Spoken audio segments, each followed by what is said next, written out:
بسم اللہ الرحمن الرحیم۔ السلام علیکم ناظرین کرام، میں ہوں اسد اوان اور آپ دیکھ رہے ہیں مجھے میرے یوٹیوب چینل پاک اپڈیٹس پر۔ امید ہے آپ خیریت سے ہوں گے اور بالکل ٹھیک ٹھاک ہوں گے، جہاں ہوں گے خوش و خرم اور شاد و آباد ہوں گے۔ تحریک لبیک پاکستان کے سربراہ حافظ سعد حسین رضوی ایک فسادی ہے۔ سعد حسین رضوی جو ہے وہ ایک فسادی ٹولے کی نمائندگی کر رہا ہے۔ تحریک لبیک کے سربراہ سعد رضوی جو کہ 27 سالہ نوجوان ہے، اس کی اوقات کیا ہے؟ تفصیلات آپ کے ساتھ اس ویڈیو کے اندر شیئر کرتا ہوں۔ عمران خان صاحب نے اپنی ایک ہی ویڈیو کے اندر اپنی ساری بھڑاس نکال دی ہے۔ سارا غصہ عمران خان صاحب نے ایک ویڈیو کے اندر نکالا ہے۔ تفصیلات ویڈیو کا حصہ ہے، ویڈیو کو مکمل دیکھیے۔ چینل کو لازمی سے سبسکرائب کیجئے، ساتھ لگے بیل آئیکن کو کلک کیجئے تاکہ اسی طریقے سے ہمارا رابطہ آپس میں جڑا رہ سکے۔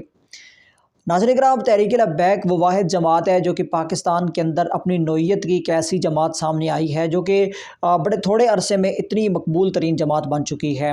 اس سے پہلے پاکستان کی جتنی بھی مذہبی جماعتیں تھیں وہ جو ہے ابھرتی تو تھیں، لیکن ان ابھرتے ساتھ ہی وہ جماعتیں جو ہے وہ ختم ہو جاتی تھیں۔ واحد جماعت تحریک لبیک ہے جو جب سے آئی ہے وجود میں، اس کے بعد سے تحریک لبیک کی مقبولیت میں دن بدن اضافہ ہوتا جا رہا ہے۔ پہلے علامہ خادم حسین رضوی تھے جو کہ اس جماعت کو چلا رہے تھے، ان کی وفات کے بعد پھر سعد رضوی صاحب آئے جو کہ ان کے بیٹے ہیں اور اس وقت وہ تحریک لبیک کے لیڈر ہیں۔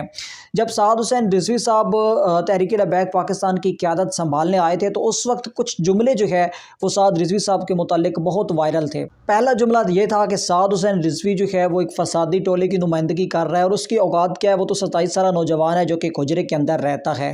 سعد حسین رضوی سیاست کے اندر کبھی کامیاب نہیں ہو سکتا۔ یہ کچھ ایسے جملے تھے جو نہ صرف سیاسی مخالفین کہہ رہے تھے بلکہ کچھ اسی مسلک کے، جس مسلک سے سعد حسین رضوی تعلق رکھتے ہیں، اسی مسئلہ کے ہی کچھ لوگ جو ہے وہ جیلسی کی وجہ سے یا کوئی بھی وجہ ہو سکتی ہے، اس وجہ سے سعد رضوی پر تنقید کر رہے تھے کہ اس کی اوقات کیا ہے یا کیسے چلا سکتا ہے۔ ایک 27 سالہ نوجوان ہے، پاکستان کے اندر تو نوجوان کی عادت کامیاب ہی نہیں ہو سکی ہے۔ لیکن تحریک لبیک کے سربراہ سعد رضوی نے جو ہے اپنی باتوں کو منوایا عمل کے ذریعے۔ پہلے جیل کاٹی 8 مہینے، اپنے موقف سے پیچھے نہیں ہٹے، بالکل علامہ خادم حسین رضوی کی طرح موقف پر ڈٹے رہے۔ پھر لوگوں نے مانا کہ سعد رضوی میں وہ چیزیں موجود ہیں جو خادم حسین رضوی صاحب میں تھی۔ اس کے بعد اب جو کام تحریک لبیک کے سربراہ سعد رضوی نے کیا ہے، ناظرین کرام مثال نہیں ملتی اس کام کی۔ یہ وہ کام ہے جو کہ بطور وزیر اعظم پاکستان کے اندر کوئی نہیں کر سکا، جو کہ سعد رضوی نے کیا ہے۔ آپ جانتے ہیں کہ پاکستان کے اندر جو سب سے بڑا مسئلہ تھا وہ گستاخانہ مواد سوشل میڈیا پر پھیلا ہوا تھا۔ پاکستان کے علاوہ پوری دنیا کے جتنے مسلمان ممالک ہیں، سوائے ان ملکوں کے جن پر امریکہ قابض ہے یا یورپی یونین جو ہے وہ قابض ہے، اس کے علاوہ کسی ملک کے اوپر بھی جو ہے اس قسم کی چیز مسلط نہیں کی گئی۔ سوشل میڈیا پر ایسا مواد نہیں ملتا جس میں جو ہے وہ نبی اکرم صلی اللہ علیہ وآلہ وسلم کی گستاخی ہو، صحابہ کرام کی گستاخی ہو، اہل بیت کرام کی گستاخی ہو۔ یہ صرف پاکستان ہے جس کے اندر یہ چیزیں بہت زیادہ پھیلائی جاتی ہیں، اور اس پر جو حقیقت میں اگر کسی نے حکمت عملی اس کو دیکھا ہے اور اس پر جو ہے وہ عمل درآمد کیا ہے اور اس چیز کو روکنے کی کوشش کی ہے، تو اس میں کوئی شک نہیں کہ وہ سپہ صحابہ ہے یا تحریک لبیک ہے۔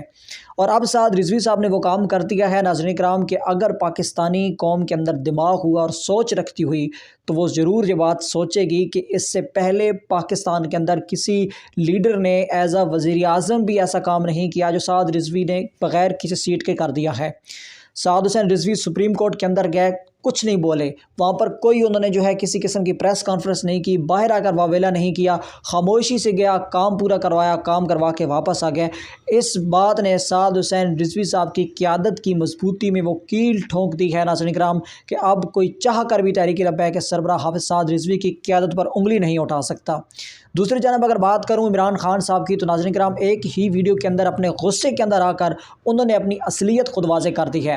سب یہ بات کہہ رہے تھے کہ خان صاحب کا جو ٹانگوں والا مسئلہ ہے وہ اتنا سنجیدہ نہیں ہے جتنا پی ٹی آئی اس کو بنا رہی ہے یا خان صاحب بنا کے بیٹھے ہوئی ہیں، لیکن وہ لوگ کہہ رہے تھے کہ نہیں جی 6 گولیاں لگی ہیں، 4 لگی ہیں، 8 لگی ہیں، 10 لگی ہیں۔ خود خان صاحب نے عمران ریاض خان کو انٹرویو دیتے ہوئے جب غصے میں آئے، غصے میں بات کی، چلانے کی کوشش کی، تو ساتھ ہی اپنا وہ پاؤں جس پر 4 گولیاں، 6 گولیاں، 8 گولیاں اس قسم کی باتیں ہو رہی تھی، وہ پاؤں جس جگہ پر انہوں نے رکھا ہوا تھا سیف جو ہے بچانے کے لیے، سیفلی جو ہے رکھا ہوا تھا، وہاں سے اٹھا کر اسے ایسے زمین پر رکھا جیسے کوئی نوجوان ہوتا ہے اور اس کا جو پاؤں ہے بالکل ٹھیک ہوتا ہے، بالکل نارمل حالت میں انہوں نے اٹھا کر نیچے رکھ دیا، جس سے یہ بات کلیئر ہو گئی کہ خان صاحب کے جو ٹانگوں والا مسئلہ ہے وہ کس حد تک سنجیدہ ہے۔